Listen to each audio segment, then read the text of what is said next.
No, wacha leo niongee kitu ambaye watu hawajaisikia vizuri. Ile inasemekanaga ile ya kupanda mkuki. Get it from the horse's mouth. Ndacoka Gikuyu ngarute mbũri cia kĩama, ndathimirũire na irerio ũtonga wa rũrĩrĩ, hakanĩrĩrwo Ngai ũrĩa wa Kĩrĩnyaga.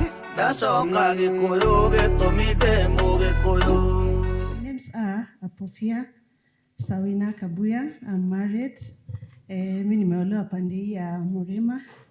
So even as we are here now interfacing, talking about culture, I think kwanza ndaongea kitu moja tu juu ya nyama, juu ya watu wa Murima. I love meat.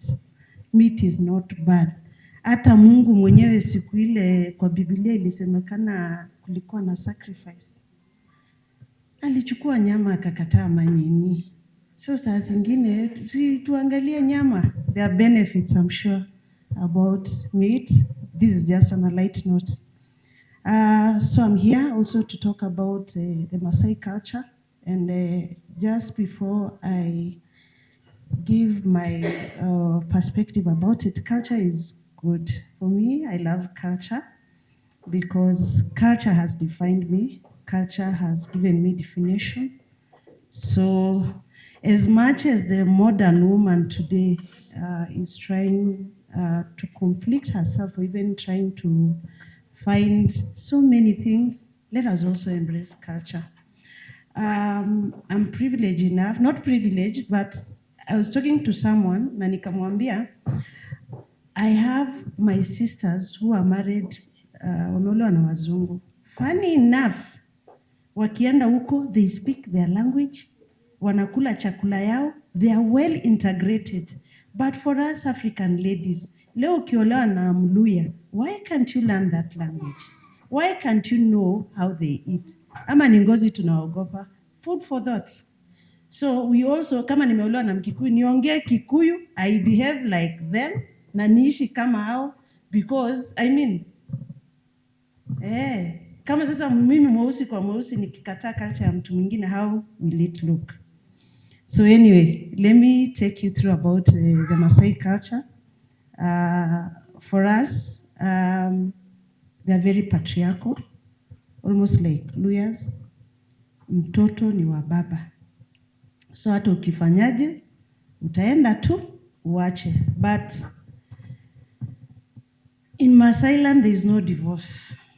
So once you're married, once the dowry process is complete, the wazee normally ask you a question. Tukikula hii utatutapisha.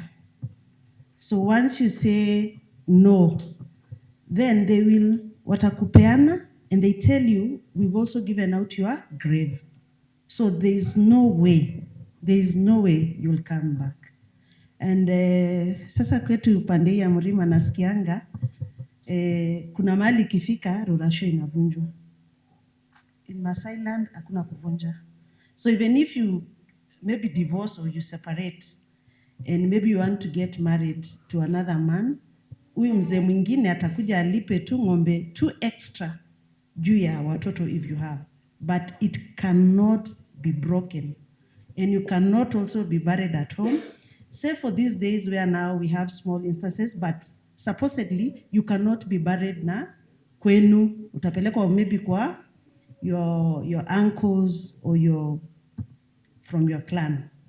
In Maasai land also we have different clans, and mtu wa clan yenu, you cannot get married to watu from your clan. In fact, mtu wa clan yako ni brother yako sana, ndio unaonaga na inama hivi nikimsalimia as a form of greetings. So that is why at times you can hear that all Maasais are related. It is not by blood, but it is through clanism. Clanism is very strong. In Maasai land, marriage happens to, whatever that we used to hear, forced marriages. It is not forced marriages per se, but once a girl attains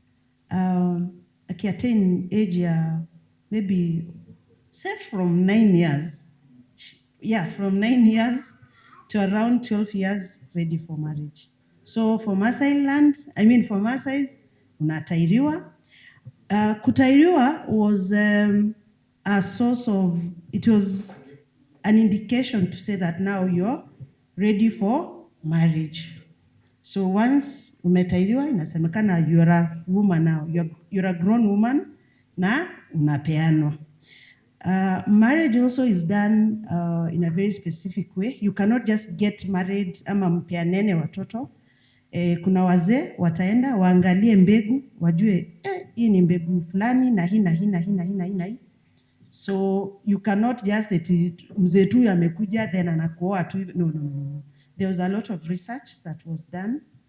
And pia kuna pombe ilikuwa inakunywa so that msikie kama kuna when people wakikunywa pombe wanakuwa ni kama wako real kidogo. So if kulikuwa na mtu aliua mtu hapo, anaongea unaona hao waliua. So from there they are able to pick if there are cases or some things ya hiyo area too. So if maybe there was something that was to be done, then there's a ritual that has to be done for now that process to go through. But an interesting term, women in Maasai land are the ones who build houses, literally. Because now we live in hizo two small huts, manyatas. Mama ndiye anatengeneza. But there's a lot of unity because you cannot do it alone. So wamama wa rika yako, wao ndio watakuja wakusaidia. I'll also talk about what I'm wearing today. This one is called Ormelebishoi. And this one is not just worn on a daily basis. This one, baba yangu tu ndiye ataweza nitengenezea, and it is only for marriage purposes. I also have these small belts, which is not very wide. This one, I can only wear it because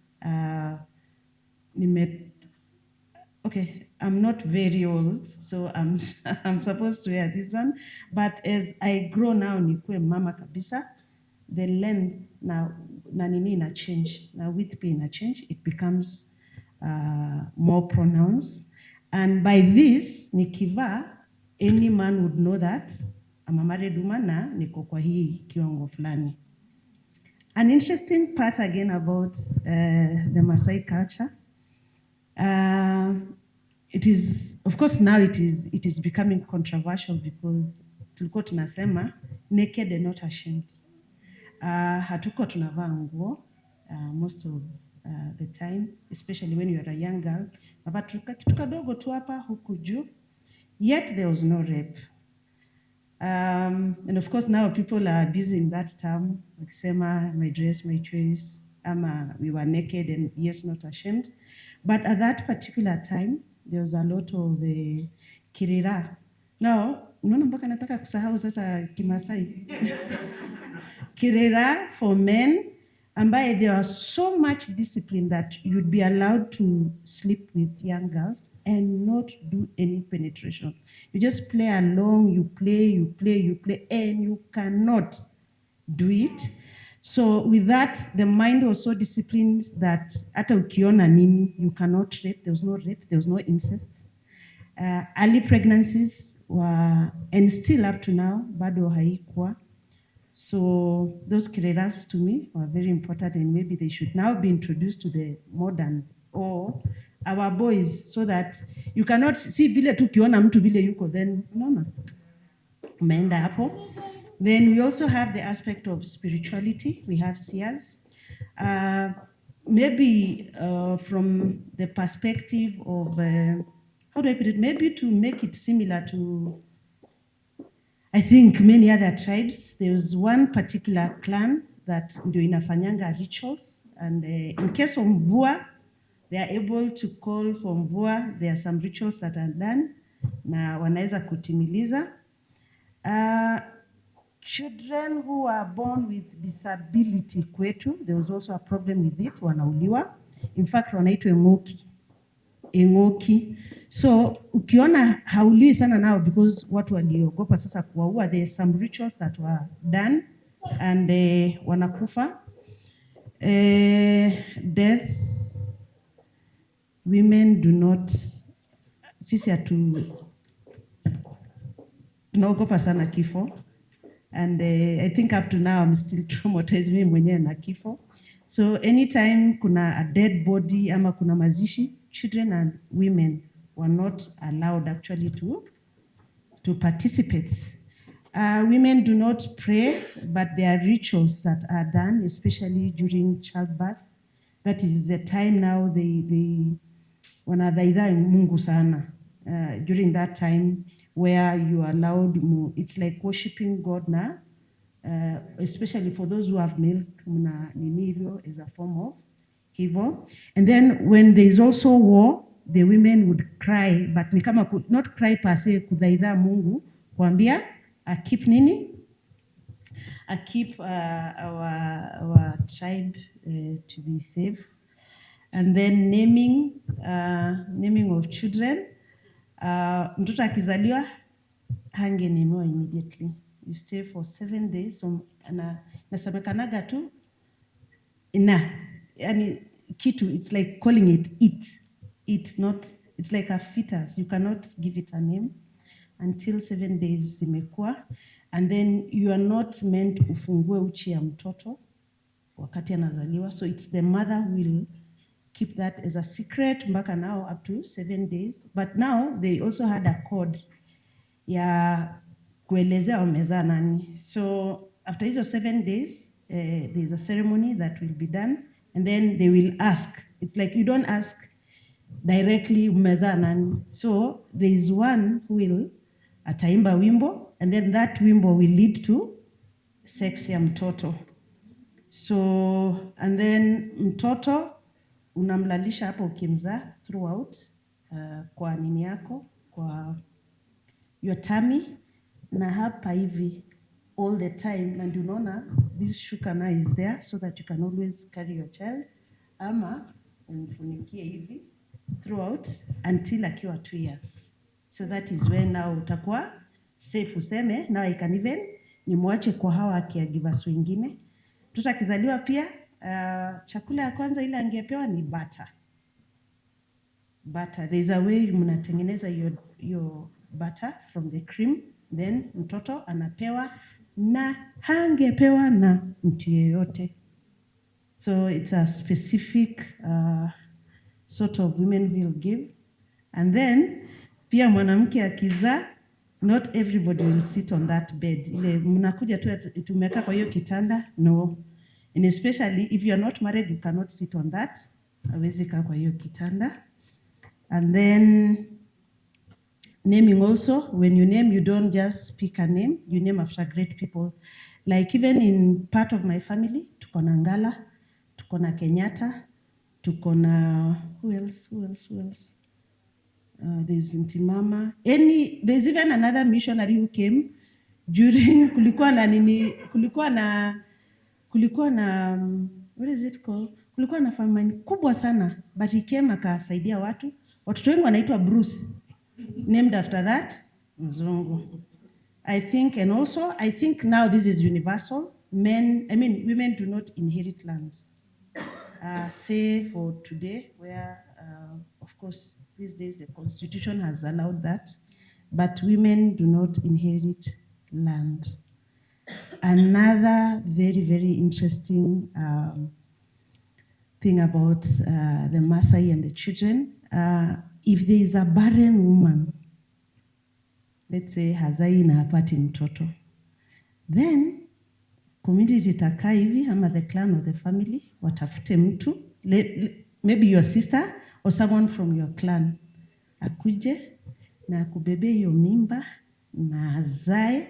Now that exchange itafanywa hapo wakati huyu anazaa na huyu, na inamalizwa go hili wa unduko, lakini huo mtoto umempeana, na hata utaangalia kama ni msichana ama ni mvulana, utazaa umpeane roho safi, na utaiuliza na utafanya chochote na umpeane. But now there is a ritual in between, and that is it. So it is hard useme utapata mtu eti who is barren, because the society knew how to to cover it or to so utaimtesa huo mtoto, utamfanyia kitu mbaya because na huyo ni mtoto wako na ulimchukua na hiyo ritual ya damu. Then of course there is the issue of foods. We eat a lot of meats, a lot. But pia nimekuja kuona watu wa mlima ndio wanakula nyama zaidi.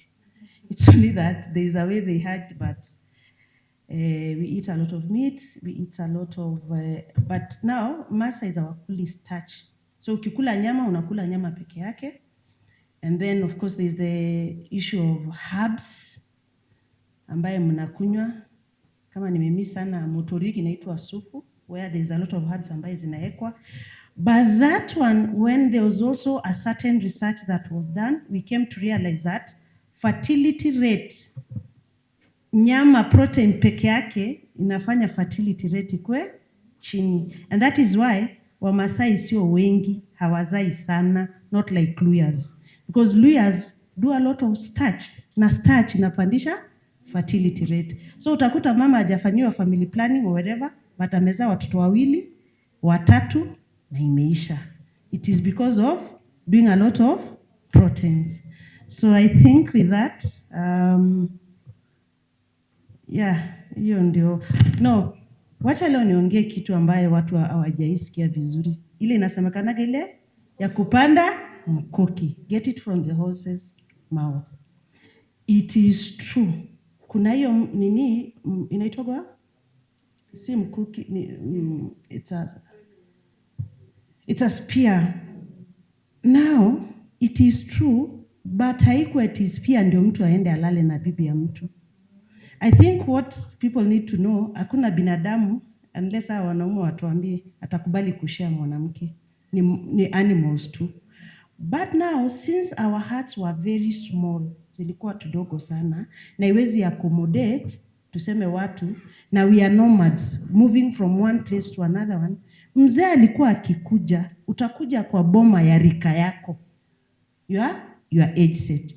But sasa ukikuja unaambiwa enda kwa ule mama fulani, enda ukae hapo, ama utaenda hapo ndio utapewa makao. But how do you say kuna mzee ako kwa hii boma, because mzee are very respected.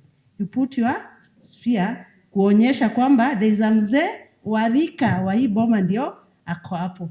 But say eti wende ulale na bibi ya mtu. No, it was just a sign that there is a mzee wa hii rika na ako kwa hii boma. So thank you so much. Yes. Ndacoka Gikuyu ngarute mbũri cia kĩama, ndathimĩrwo na irĩ ũtonga wa rũrĩrĩ, akanĩrĩrwo Ngai ũrĩa wakĩrĩnyaga. Ndacoka Gikuyu gĩtũmi